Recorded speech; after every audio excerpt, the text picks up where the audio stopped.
नमस्कार, स्वागत छ पावर न्यूजमा। म प्रेम बानिया। दर्शकहरू, आज केही फरक विषय छ। खाली देशमा रोजगारी भएन, कामै पाइएन, वातावरण नै छैन, आमदानी नै भएन भनी भौतारिँदै ऋण खोजेर विदेशतिर हानिएका र तम्सिएका नेपाली युवाहरूका लागि आजको पावर न्यूज एक शिक्षाप्रद अध्याय हो।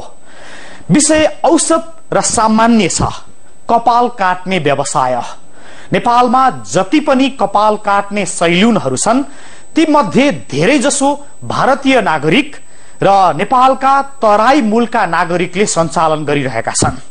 यसको अर्थ यो नलागोस् कि तराई मूलका नेपाली नागरिकले सञ्चालन गर्नु कुनै विषय हो, तर जसले कपाल काट्ने व्यवसाय गरिरहेका छन् उनीहरू आफ्नो व्यवसाय प्रति लाज मान्दैनन् र मज्जाले पैसा पनि कमाउँछन्, काम पनि गर्छन्।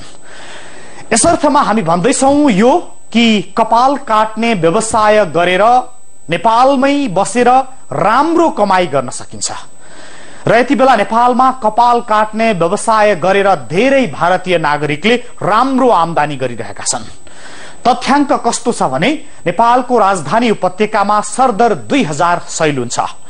यहाँको गतिशील जनसंख्या सरदर 25 लाख छ र करिब 10 लाख मानिसले मासिक कपाल काट्छन्, जस बापत प्रति व्यक्ति 70 रुपियाँका दरले मात्रै हिसाब गर्दा पनि उपत्यकामा मात्रै मासिक 7 करोड रुपियाँको व्यापार हुन्छ।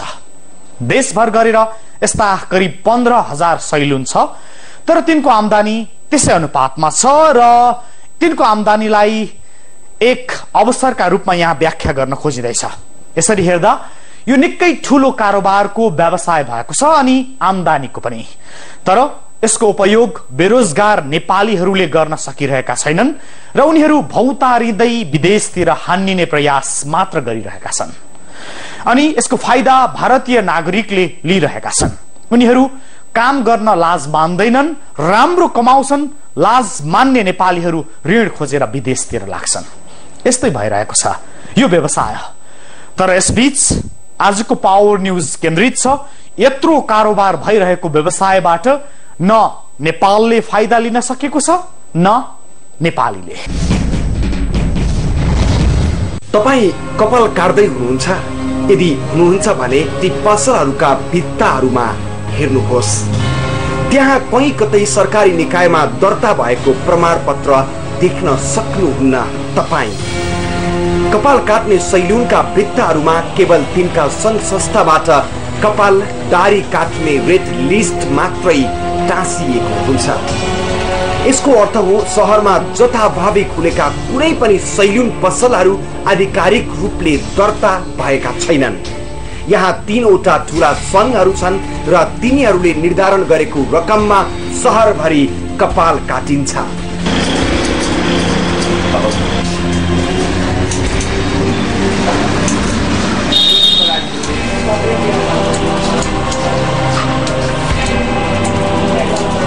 नेपाली कांग्रेससँग आबद्ध नेपाल नाई संघ, एकीकृत नेकपा माओवादीसँग आबद्ध अखिल नाई संघ र मधेसी मोर्चासँग आबद्ध राष्ट्रिय नाई संघ लगायतले नै कपाल दाढी लगायत उनीहरूले दिने सबै सेवाको रकम निर्धारण गर्छन् र त्यसै अनुसार सैलुन व्यवसाय चलिरहेको छ।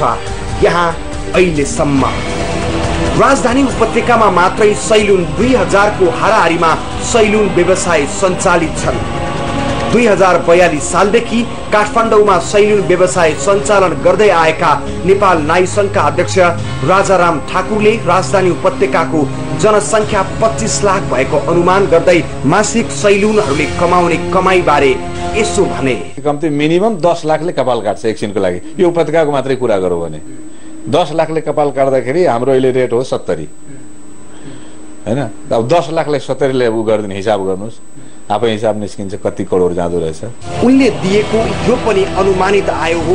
उनले करिब 10 लाख मानिसले मासिक रूपमा कपाल काटेको मात्रै 70 रुपैयाँका दरले हिसाब गर्दा पनि सैलुनहरूले राजधानी उपत्यकामा मात्रै 7 करोडको व्यापार गर्छन्। मोटामोटी हिसाब गर्दाखेरि तपाईको 10 लाख जुन 25 लाख हाराहारीमा हामीले 10 लाखलाई मानौँ न एकछिनको लागि 10 लाखले कपाल काटाउँछ भ्यालीमा 10 लाखले कटाउँदाखेरि तपाईको झन्डै 70 को दरले 7 करोड जति हुन्छ। उनको यही भनाइलाई न्यूनतम आधार मान्ने हो भने पनि मासिक 7 करोडको व्यापार राजधानी भित्रका सैलुनहरूले मात्रै गर्छन् र यही हाराहारीमा देशभरि व्यापार हुने गरेको छ। तर पनि यी सैलुन व्यवसायीहरू सरकारी करको दायरा भन्दा बाहिर छन्। देशभरि गरेर करिब 15,000 सैलुनहरू छन्, तर ती सबै कुनै पनि सरकारी निकायमा दर्ता छैनन् भन्छन् नाई संघका अध्यक्ष ठाकुर। एक पसलबाट हिसाब गर्दै गयो भने करोडौंको व्यापार हुन्छ पुरा अधिराजभरिमा, तर त्यो करोडौंको व्यापारबाट नेपाल सरकारले 2 रुपैयाँ पनि अहिलेसम्म आम्दानी गर्न सकेको छैन। किनभने त्यसको कुनै कानुनै राखेको छैन अहिलेसम्म। या त नगरपालिकामा दर्ता गर्नु पर्यो, या प्यान नम्बरमा दर्ता गर्नु पर्यो, या उद्योगमा दर्ता गर्नु पर्यो। व्यवसाय गरेपछि त कुनै न कुनै निकायमा दर्ता हुनु पर्यो नि। त्यो हाम्रो कहीँ छैन। नेपाल सरकारले चासो पनि दिएको छैन। उनीहरूले न्यूनतम 50 रुपैयाँबाट अधिकतम 2500 सम्म लिएर सर्वसाधारणलाई सेवा दिइरहेका छन् र प्रत्येक 2 वर्षमा बजार भाउ अनुसार मूल्य बढ्ने गरेको छ। फेस वाशको हुन्छ, कपाल कलर गर्ने हुन्छ, हैन, वास हुन्छ, हेयर वाश हुन्छ, अथवा धेरै कामहरू छ त्यस्तो। तर नर्मल चाहिँ सबभन्दा बढी चल्ने भनेको कपाल काट्ने र दाढी काट्ने। यो सबैमा प्राय गरेर सबै सालमा न त तपाईको पार्लर टाइपकोमा हुन्छ भने फेसियल ब्लिच धेरै थोकहरू हुन्छ। त्यो 2500 सम्मको पनि काम हुन्छ एउटा काम। जस्तो तपाईको यो के रे हेयर स्ट्रेट गर्दाखेरि झन्डै 2500 जति पर्छ। पर्मानेन्ट हेयर स्ट्रेट भन्छ त्यसलाई। त्यत्रो त्यो कामहरू थोरै आउँछ, धेरै आउँदैन, थोरै आउँछ। हामीले नि तोक्ने हो। हामी त केन्द्रीय समिति मिटिङ राख्छौँ अथवा उपत्यका राख्छौँ, जिल्लाको राख्छौँ। त्यो जिल्ला बेसमा जिल्लाले निर्णय गर्छ।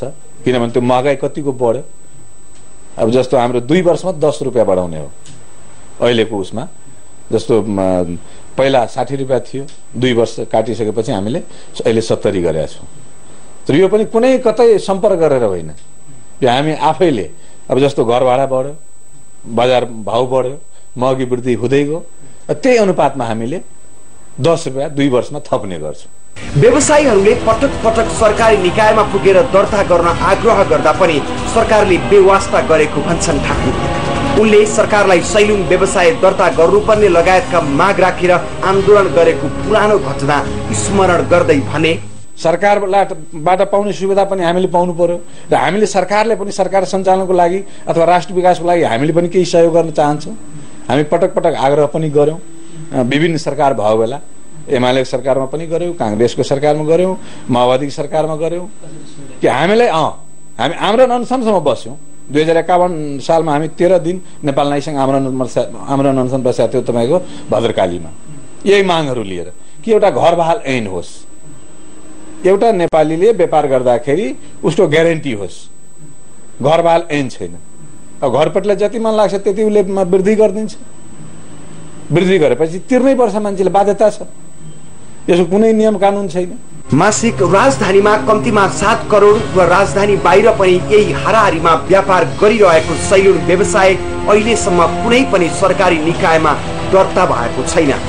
परम्परागत ढर्राबाट सञ्चालन हुँदै आएको व्यवसायले मासिक करोडौं रकम कमाइरहेको छ, तर यो स्रोतबाट राज्यले कुनै फाइदा पाएको छैन। सैलुन व्यवसाय सञ्चालन गरिरहेकाहरू पनि यो स्वीकार गर्छन् र भन्छन् सरकारले सोच्नु पर्ने कुरो हो या संघ संस्था सोचोस् हैन। उनीले त एउटा सोच्नु पर्यो नि, कम से कम सरकारलाई निर्देश संघबाट दिनु पर्यो, संघबाट उता जाओस् हैन। माध्यम त एउटा हुनु पर्यो नि। हाम्रो चाहिँ अब यो सानो व्यवसाय भएको कारणले हैन रजिस्टर गर्नुपर्छ भन्ने कुनै कम्पल्सन छैन हैन। तर पनि अब रजिस्टर चाहिँ गर्नुपर्छ हैन। अब यो वर्षभित्र हामी पनि रजिस्टर चाहिँ गर्ने हो, प्यान नम्बर लिने हो भन्ने विचारमा बसिरहेको छौँ। कपाल काट्ने व्यवसाय दिन प्रतिदिन चम्किँदैछ र यसमा निर्भर हुनेहरूको संख्या पनि बढिरहेको छ। तर सैलुन व्यवसायमा अहिलेसम्म सरकारी निकायको ध्यान पुग्न सकेको छैन। मासिक करोडौं कमाउने सैलुन व्यवसायीहरूलाई सरकारले आजसम्म न त कुनै स्थानीय निकायमा दर्ता गराउनु पर्ने नियम बनाएको छ, न त उनीहरूलाई करको दायरामा ल्याउने काम नै भएको छ। सैलुन व्यवसायीहरूले खोलेका विभिन्न राजनीतिक दल निकटका संघ संस्थाहरूले तोकेको दर भाउमा उपभोक्ताहरू कपाल दाढी लगायत तिनीहरूले दिने सेवा लिन बाध्य भएका छन्। करको दायरा बाहिर रहेका उनीहरूमध्ये 40% हाराहारीमा भारतीय मुलुकका नागरिक छन् र उनीहरूले कमाएको रकम बिना कर नै भारत पुग्ने गरेको छ। स्थिति यस्तो छ, तर न नेपाल सरकारले यो व्यवसायलाई व्यवस्थित बनाउन र करको दायरामा ल्याउन सकेको छ, न त नेपालीले नै आफ्नो देशमा यस्तो व्यवसाय गरेर स्वरोजगारबाट आम्दानी र सुखी जीवन बाँच्न सकेका छन्। अनि देखिएको औसत तथ्याङ्क मात्र यस्तो हो। यसभन्दा बढी त के छ भने कुनै पनि संघ संगठनसँग आबद्ध नभई गाउँठाउँमा खुलेका सैलुनहरू र तिनको आम्दानीको कुनै लेखाजोखा नै छैन। यसको परिणाममा मासिक करोडौं रकम भारततिर गइरहेको छ। नेपालीहरू लाइन लागेर विदेशतिर गइरहेका छन्। यसरी ठूलो रकम भारततिर जानुको भन्दा पनि हामीले आफ्नो देशमा भएको अवसरको उपयोग गर्न नसक्नु र यस्तो व्यवसायलाई करको दायरामा ल्याउन नसक्नुको पीडा अझ ठूलो छ। राजधानी उपत्यका लगायत देशैभर रहेका सैलुनहरूमा अधिकांश तराई मूलका नेपालीहरू र भारतीय नागरिकहरू संलग्न छन्। कपाल काट्ने सैलुन मध्ये करिब 40% सैलुनहरू भारतीय नागरिकका हुन्। 2047 साल अगाडिसम्म कपाल काट्ने पेसा अपनाउने मध्ये 90% भारतीयहरू थिए, तर पछिल्लो पटक क्रमशः तराई मूलका नेपालीहरूको संख्या बढ्दै गएको छ। 2047 सालमा भएको तथ्याङ्क सुनाउँदै नाई संघका अध्यक्ष ठाकुर भन्छन्, 47 मा मैले गणना गरेको थिएँ एकचोटि। त्यतिखेर तपाईँको त झनै 336 वटा सैलुन थियो। त्यतिखेर तपाईँको 90% इन्डियन थियो। मैले त्यो नेपाल नाई संघ स्थापना गर्दाखेरि 90% इन्डियनहरू थियो त्यतिखेर। र पछि गएर बिस्तारै बिस्तारै बिस्तारै प्रजातन्त्र आयो। त्यसपछि तराई मूलका जुन नेपालीहरू हामी छौँ बिस्तारै बिस्तारै आउँदै गयो र यिनीहरूभन्दा हामी बढी भयो। यो एकाधिकार तोडिँदै गएको भए पनि यो पेसा अपनाएर राजधानी बस्ने भारतीय नागरिकहरूको संख्या ठूलो छ। देशभर रहेका करिब 15,000 सैलुन मध्ये 6,000 भन्दा बढी भारतीय नागरिकहरूकै हो, जहाँ भारतीय नागरिकहरूले नै काम गर्ने गरेका छन्। अझ कतिपय नेपालीहरूले सञ्चालन गरेका सैलुनहरूमा समेत भारतीय नागरिकहरूले काम गरिरहेका छन्। यसले भन्न सकिन्छ कि सैलुन व्यवसायमा भारतीय नागरिकहरूको बलियो उपस्थिति छ। तपाईको घर कहाँ? मेरो घर मोतिहारी जिल्ला हो, घर मिरपुर हो। कति भयो तपाईको नेपालमा सैलुन यसरी सञ्चालन गरेको? मैले सञ्चालन गरेको तपाईको 15-16 वर्ष भइसक्यो। सरकारसँग यकिन तथ्याङ्क नभए पनि भारतीय नागरिकहरूले कमाउने सबै रकम बिना कर निर्बाध रूपमा भारत गइरहेको छ। राजधानी उपत्यकाकै हिसाब निकाल्ने हो भने पनि मासिक 3.5 करोड भन्दा बढी कमाईमा भारतीय नागरिकको हिस्सा रहन्छ र बिना कर यो रकम भारत गइरहेको छ। 10 लाखले कमाउँदाखेरि तपाईँको झन्डै 70 को दरले 7 करोड जति हुन्छ। 7 करोड हुँदाखेरि झन्डै 50% 3.5 करोड पर मन्थ इन्डिया जान्छ बिना करको। त्यसबाट नेपाल सरकारले केही पाएको पनि छैन। बिना करको यो 3.5 करोड त्यहाँ जान्छ, जुन त्योबाट भनौँ न हामी पनि वञ्चित छौँ। त्यो बाट नेपाल सरकारले लिएर हामीले केही सुविधा दियो भए नेपाली पनि केही सुविधा पाउँथ्यो। र गैर कानुनी रूपमा यो कुनै कतै रेखदेख गर्ने कोही छैन। यी 3.5 करोड पर मन्थ नेपालबाट इन्डिया जान्छ पैसा। नेपालीहरूले पाउनु पर्ने, नेपालीहरूले परिश्रम गरेर लिनुपर्ने पैसा इन्डिया गइरहेछ।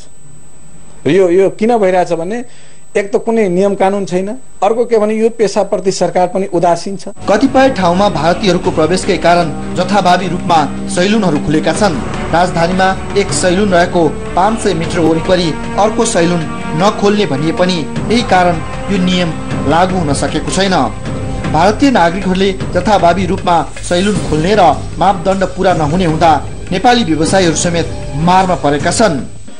नेपालमा धेरै असर भइरहेको के हेर्दा पनि अब गरिरहेको, तर तिनीहरूलाई नियम पालन यताउता गऱ्यो भने कमाइमा काट्ने अनि धेरै असर पारेछ। कस्तो कस्तो असर पार्छ तिमीहरूले? असर त असर के भनौँ, धेरै असर। हामी बालबच्चा पाल्नु यताउता पढाइ लेखाइ छ होइन, तिनीहरूले अब कमाइमा काट्छ। समस्या त अब भइहाल्छ नि। अब एउटा कम्पिटिटर आइदियो भने मार्केटमा त अब तपाईँ आफै सोध्नु त होइन, तपाईँ कुनै फर्म चलाउँदै हुनुहुन्छ होइन, तपाईँको छेउमा आएर कुनै अलिक बेटर क्वालिटीको आइदियो भने कम्पिटिटर आइदियो भने तपाईँले कति अप्ठ्यारो पर्ला, त्यही हिसाबले त अप्ठ्यारो त परिहाल्छ। हाम्रो त इन्डियाको मान्छेले यहाँ बस्यो धेरै भयो होइन, इन्डियाको मान्छेहरूले एकदम यहाँ सैलुन धेरै छ, हाम्रो नेपाली मान्छेले अलिक गाह्रो हुन्छ होइन।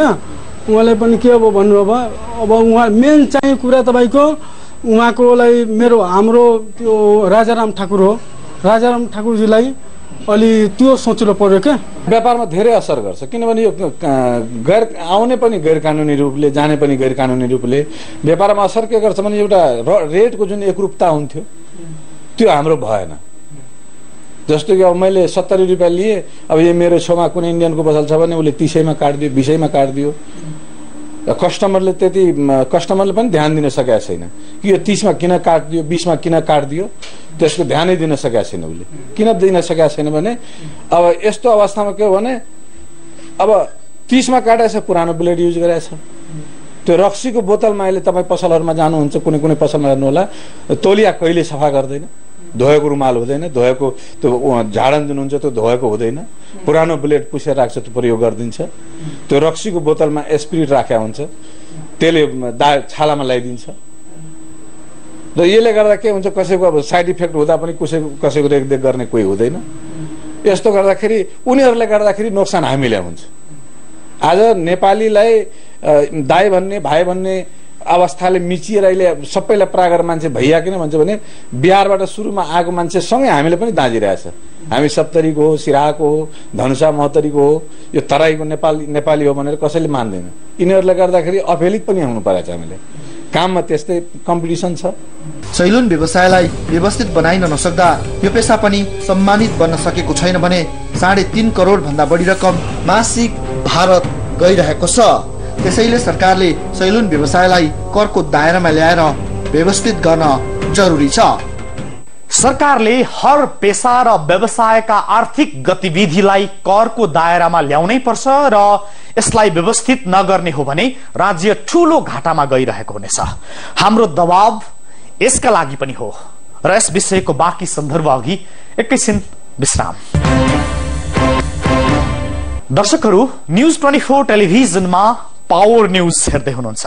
आज हामी कपाल काट्ने व्यवसाय बारे बोलिरहेका छौं, जो बेरोजगार नेपाली युवाका लागि सम्भावनाको विषय त हो नै, साथै नेपालको राजस्व संकलनका लागि पनि एक आधारको रूपमा रहेको छ।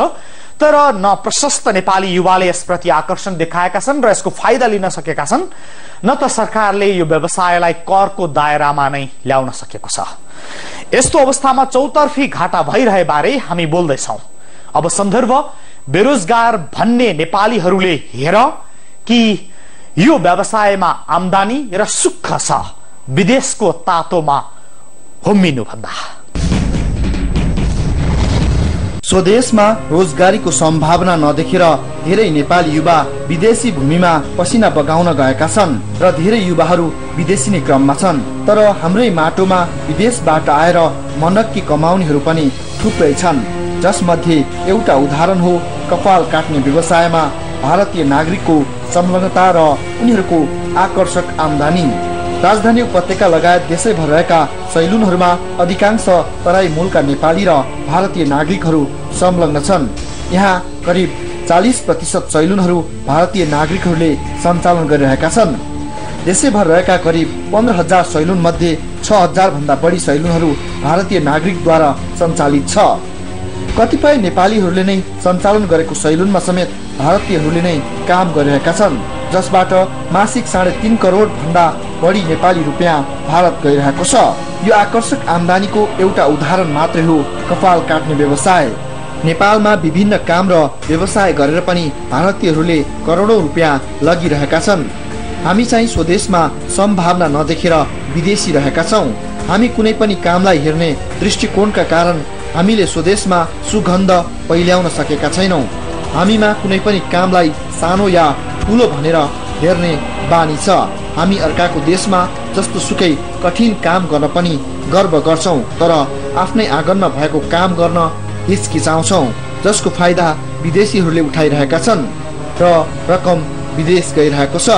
विदेशी कुनै पनि कम्पनीको कामदार हुनुभन्दा स्वदेशमै केही लगानी गरेर मालिक हुन सकिरहेका छैनौं। हामी सिपमूलक काम गर्नुभन्दा पनि विदेश जान पहिला तम्सने प्रवृत्ति छ हामीमा। जसले स्वदेशमै सम्भावना नदेखेर विदेशी न खोज्छ उसले सैलुन व्यवसायलाई हेरेर सिक्न सक्नुपर्छ।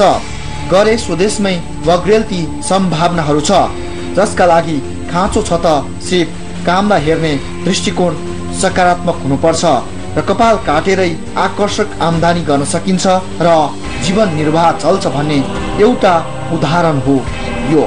र यसलाई रोजगार छैन भन्दै विदेशी नै युवाहरूले हेर्न बुझ्न र चिन्न सक्नुपर्छ। र दर्शकहरू, कपाल काट्ने व्यवसाय प्रति प्रोत्साहनमूलक दृष्टिकोण हो आजको पावर न्यूज। साथसाथै नेपालीहरू जो आफूलाई बेरोजगार भएको भनी आलस्य व्यक्त गर्दछन् तिनका लागि आय स्रोत थम्याइको एक आधार हो र सरकारका लागि यस्तो व्यवसायलाई करको दायरामा ल्याई व्यवस्थित गर्न अनुरोध हो। र यो यति नै, हामीलाई बिदा दिनुहोस्। नमस्ते।